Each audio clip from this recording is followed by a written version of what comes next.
नमस्कार प्यारे बच्चों, स्वागत है आपका इस प्लेटफॉर्म पर और मैं हूं आपका ऋषि सर। प्यारे बच्चों, एग्जाम सर पर है और इस बार आपको बनाना है टॉपर। तो बिल्कुल वही क्लास आपके लिए आ रही है जिससे आपको पूरे के पूरे अंक मिले।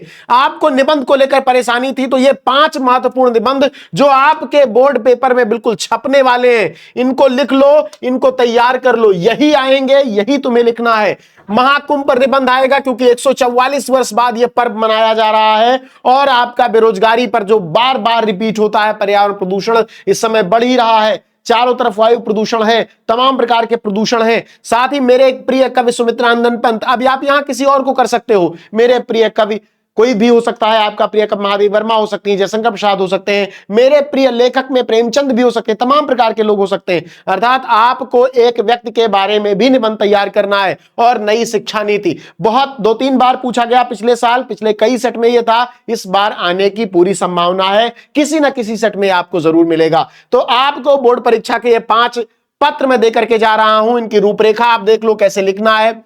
पहले आपको भूमिका, महाकुंभ का महत्व, महाकुंभ का पौराणिक संदर्भ, आयोजन और अनुष्ठान, सांस्कृतिक विविधता, अर्थव्यवस्था और पर्यटन, समाज और एकता का संदर्भ, संदेश, महाकुंभ की चुनौतियां और उपसंहार। ये 9 टॉपिक आपको लिखना बेटा, ये बहुत ज्यादा नहीं है। हर एक चीज तुमको मैं आज बता रहा हूं। जैसे मान लो ये भूमिका है, तो भूमिका में आपको कितना लिखना है, इसका स्क्रीनशॉट ले लो, स्क्रीनशॉट ले लो इसका बेटा। भूमिका में क्या लिखना है? भारत एक आध्यात्मिक देश है जहां विभिन्न प्रकार के धार्मिक और सांस्कृतिक उत्सव मनाए जाते हैं।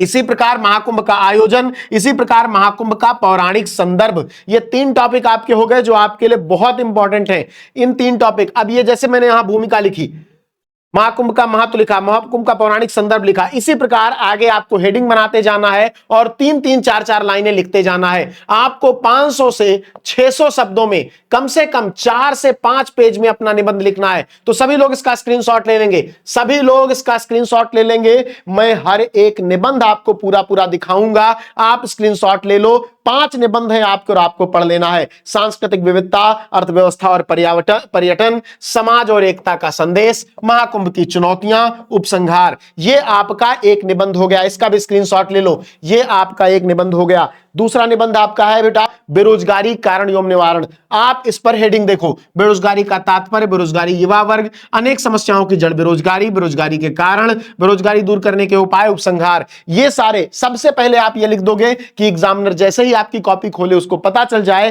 कि आपने बहुत सुंदर तरीके से निबंध लिखा है।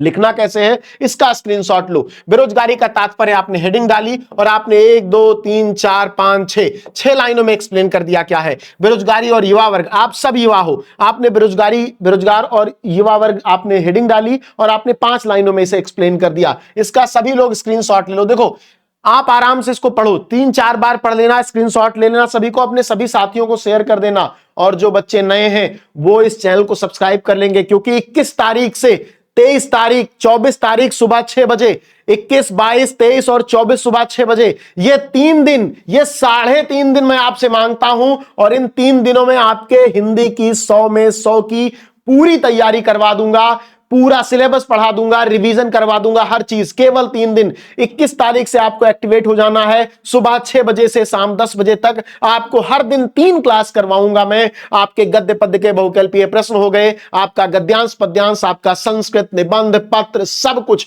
21, 22, 23 ये 3 दिन। और सुबह 6 बजे 24 को सुबह 6 बजे वो सबसे बेहतरीन क्लास आएगी जो आपके साथ के साथों सेट के पेपर में 4 चांद लगा देगी। तो सभी लोग इसका स्क्रीनशॉट ले लो और जल्दी से इसको क्लास को शेयर कर दो और सभी लोग क्लास को लाइक कर लेंगे, जिससे आपको हमारे क्लास की नोटिफिकेशन टाइम पर मिल जाए। अनेक समस्याओं की जड़ बेरोजगारी वस्तुतः एक बेरोजगार युवा निराशा, बेरोजगार युवाओं के लिए एक परेशानी है और आंसुओं के खारेपन को पीकर समाज को अपनी मौन व्यथा सुनाता है। ये तमाम परेशानियां जो बेरोजगारी की वजह से आती हैं, बेरोजगारी के कारण क्या है ये आपको लिख लेना है। उसके बाद आपको बेरोजगारी के उपाय लिख लेना है। देखो बेरोजगारी के उपाय लिख लेना है आपको, इस पर भी आपको 4 लाइनें लिख देनी है। सब कुछ लिखा हुआ है, स्क्रीनशॉट ले लो और इसको एक स्कैनर में डाल के पीडीएफ बना के तैयार कर लो, इसलिए बार बार मैं हट जा रहा हूं। उपसंहार आपको लिख देना है कि हमारी सरकार बेरोजगारी उन्मूलन के प्रति जागरूक है, इस दिशा में उसने महत्वपूर्ण कदम भी उठाए हैं। परिवार नियोजन, बैंकों का राष्ट्रीयकरण, कच्चे मालों को एक स्थान से दूसरे स्थान पर ले जाने की सुविधा, कृषि भूमि की चकबंदी, नए नए उद्योगों की स्थापना, अप्रेंटिस योजना मतलब जो प्रशिक्षु योजना, प्रशिक्षण केंद्रों की स्थापना आदि अनेकानेक कार्य ऐसे हैं। यह बेरोजगारी के लिए इंपॉर्टेंट है। अगला क्या है बेटा? अगला निबंध आपका है भ्रष्टाचार। मात्र 5 मिनट में आपके 5 निबंध तैयार हो रहे हैं और बोर्ड परीक्षा में यहीं से आएंगे, बिल्कुल निश्चिंत होकर के आप तैयारी कर लो। भ्रष्टाचार में क्या है? प्रस्तावना, भ्रष्टाचार का अर्थ, भ्रष्टाचार के कारण, भ्रष्टाचार के प्रकार, भ्रष्टाचार के दुष्प्रभाव, भ्रष्टाचार रोकने के उपाय और उपसंहार। ये 7 टॉपिक आपको क्या करना है, हर एक हेडिंग डालनी है और हर एक हेडिंग के अंदर कम से कम 4 लाइनों में उसकी व्याख्या कर देनी है। प्रस्तावना में बताना है भ्रष्टाचार क्या है, भ्रष्टाचार के अर्थ में बताना है कि भाई भ्रष्टाचार किस प्रकार का होता है, किसी व्यक्ति, संस्था या संगठन द्वारा अपने अधिकार या पद का दुरुपयोग करना ही भ्रष्टाचार है। इसी प्रकार अगली हेडिंग भ्रष्टाचार के कारण लिख दोगे, जिसमें आप बताओगे आर्थिक असमानता है, कानूनों का ढीलापन है, नैतिक मूल्यों का पतन है, प्रशासनिक प्रणाली की कमजोरियां हैं। उसके बाद आप चले जाओगे नेक्स्ट पर। नेक्स्ट है आपका भ्रष्टाचार के प्रकार, आप बता दोगे राजनीतिक है, नेता कितना भ्रष्टाचार करते हैं। देखते हो चारों तरफ घोटाला चल रहा है, कोई शराब घोटाला कर रहा है तो कोई 2G स्पेक्ट्रम घोटाला कर दे रहा है, करोड़ों करोड़ और हजारों करोड़ रुपए घोटाले में जा रहे हैं। प्रशासनिक भ्रष्टाचार आपका है, आप किसी डीआईओएस के पास जाते हो, डिस्ट्रिक्ट मजिस्ट्रेट के पास जाते हो, आपको पहले पैसा देना पड़ता है तब आपका काम होता है, यह है प्रशासनिक भ्रष्टाचार। आर्थिक भ्रष्टाचार क्या है कि भैया अपना बैंक में खाता खुलवाना है, बैंक से लोन लेना है तो लोन लेने में 10% देना पड़ता है। आपका शैक्षिक भ्रष्टाचार है, शिक्षा में कॉपी में पैसा लगाओ तो नंबर मिल जाता है। भ्रष्टाचार के दुष्प्रभाव, आर्थिक हानि होती है, न्याय व्यवस्था पर प्रभाव पड़ता है, सामाजिक असमानता फैलती है, राजनीतिक अस्थिरता होती है। इसका आप स्क्रीनशॉट ले लो। उसके बाद क्या है? भ्रष्टाचार रोकने के उपाय। कैसे रोकोगे भ्रष्टाचार? तो आपको कड़े कानून बनाने होंगे, शिक्षा और जागरूकता फैलानी होगी, पारदर्शिता बढ़ानी होगी, सख्त सजा देनी होगी अगर कोई भ्रष्टाचार करता है तो। ये आप ध्यान रख लो, इसको आप स्क्रीनशॉट ले लो। और नेक्स्ट आपका क्या है? उपसंहार कि भ्रष्टाचार एक गंभीर समस्या है जिसका समाधान केवल सरकार ही नहीं बल्कि समाज के प्रत्येक व्यक्ति को मिलकर करना होगा। इसके लिए जरूरी है कि हम अपनी नैतिक और मूल्यों को सुदृढ़ करें और समाज में ईमानदारी और पारदर्शिता बढ़ावा दें। यदि सभी मिलकर प्रयास करें तो भ्रष्टाचार का अंत संभव है और एक प्रगतिशील समाज का निर्माण किया जा सकता है। अगला है मेरे प्रिय कवि सुमित्रानंदन पंत, आपके महावीर प्रसाद द्विवेदी हो सकते हैं लेखक, या आपके महादेवी वर्मा हो सकते हैं, जयशंकर प्रसाद हो सकते हैं, कोई भी हो सकता है। जीवन परिचय सबसे पहले लिखेंगे, थोड़ा सा रचनाएं, काव्यगत विशेषताएं और उपसंहार। जैसा आप लिखते हो, आप साहित्यिक परिचय 80 शब्दों में लिखते हो, इसको थोड़ा बड़ा कर देना है। सुमित्रानंदन पंत का जन्म कहां हुआ, मृत्यु कहां हुई, पूरा जीवन परिचय, रचनाएं क्या है, इनकी काव्यगत विशेषताएं क्या है, चेतना इनकी कैसी है, इनमें राष्ट्र प्रेम की भावना कैसी है, इसका स्क्रीनशॉट लेते रहो। सभी लोग इसका स्क्रीनशॉट लेते रहेंगे। पंत जी को तो प्रकृति का सुकुमार कवि भी कहा जाता है। उसी प्रकार भाषा शैली इनकी बता देनी है। इन्होंने रस, छंद और अलंकार का प्रयोग कैसे किया है, कौन से रसों का प्रयोग किया, छंदों का, अलंकारों का, यह आपको बता देना है। और उसके बाद आपको बता देना है कि उपसंहार में भाव और कला दोनों की दृष्टि से विचार करने पर सिद्ध होता है कि पंत जी आधुनिक युग के प्रतिनिधि कवि हैं। इनके काव्य में विचारों की गहनता के साथ साथ भावों की व्यंजना इतनी कोमल और कमनीय पदावली में हुआ है कि यह निर्णय कर पाना कठिन हो जाता है कि पंत जी कवि अधिक हैं अथवा विचारक या शिल्पी। तो इस प्रकार आपका यह निबंध पूरा हो जाएगा, इसका स्क्रीनशॉट ले लो। अगला निबंध क्या है बेटा? नई शिक्षा नीति। नई शिक्षा नीति में 5 टॉपिक हैं। प्रस्तावना, नई शिक्षा नीति का उद्देश्य, मुख्य विशेषताएं, नई शिक्षा नीति के लाभ, चुनौतियां और समाधान, निष्कर्ष। पिछले साल 2-3 बार ही पूछा गया, 2-3 सेटों में। बहुत इंपॉर्टेंट टॉपिक है तो इस बार बिल्कुल पूछे जाने की संभावना है, तो रट लो इसको।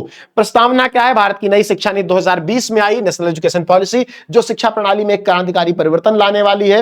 नई शिक्षा नीति का उद्देश्य क्या है? इसका उद्देश्य है भैया बच्चों में समग्र विकास को प्रोत्साहित करना और रटने की प्रवृत्ति को कम करना। हर चीज रटना नहीं है, पढ़ना है, समझना है।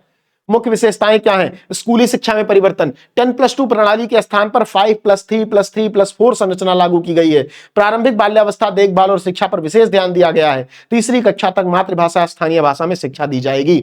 उच्च शिक्षा में क्या होगा? 2030 तक उच्च शिक्षा में सकल नामांकन अनुपात को 50% ले जाने का लक्ष्य है। कॉलेजों में स्वायत्तता और बहुविषयक शिक्षा को बढ़ावा दिया जाएगा। 4 वर्षीय स्नातक कार्यक्रम लागू किया जाएगा। व्यावसायिक और तकनीकी शिक्षा क्या है? छठी कक्षा से ही व्यावसायिक शिक्षा और इंटर्नशिप के अवसर हैं। कोडिंग और डिजिटल साक्षरता को स्कूली पाठ्यक्रम का हिस्सा बनाया गया है। शिक्षकों के लिए भी बदलाव हुआ है। शिक्षा प्रशिक्षण पर विशेष ध्यान दिया गया है। राष्ट्रीय शिक्षक शिक्षा परिषद के द्वारा 4 वर्षीय इंटीग्रेटेड बीएड प्रोग्राम की शुरुआत की गई है। यह आपका हो गया मुख्य विशेषताएं। उसके बाद आप कहां आ जाएंगे? उसके बाद आ जाएंगे इसके लाभ। तो इसके लाभ में समावेशी और समान शिक्षा की बात है। वैश्विक प्रतिस्पर्धा के लिए तैयार करना है बच्चों को और रटने की प्रवृत्ति से मुक्ति देनी है। उसके बाद चुनौतियां और समाधान क्या है? तो चुनौतियां तो हर चीज में आएंगी। शिक्षकों का प्रशिक्षण हो गया, ग्रामीण क्षेत्रों में डिजिटल संसाधनों की कमी हो गया, जागरूकता का अभाव हो गया। अब निष्कर्ष क्या है कि भारतीय शिक्षा प्रणाली को 21वीं सदी की आवश्यकताओं के अनुरूप बनाने के लिए इसकी आवश्यकता है और इसको तैयार करना है। तो यह न केवल एक निबंध है बल्कि आपके लिए जागरूकता का संसाधन भी है।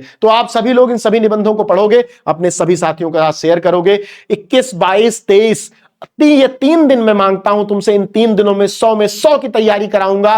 पिछले साल भी केवल 3 दिन बच्चों से लिए थे और 96, 97, 98% रिजल्ट उनका आया था। तो बस इस बार भी लगना है। सभी लोग तैयार हो जाओ, अपने दिमाग में फीड कर लो कि ऋषि सर मिलेंगे UP board Hindi medium Vidyakul पर 21 तारीख से 23 तारीख तक लगातार केवल आपके लिए।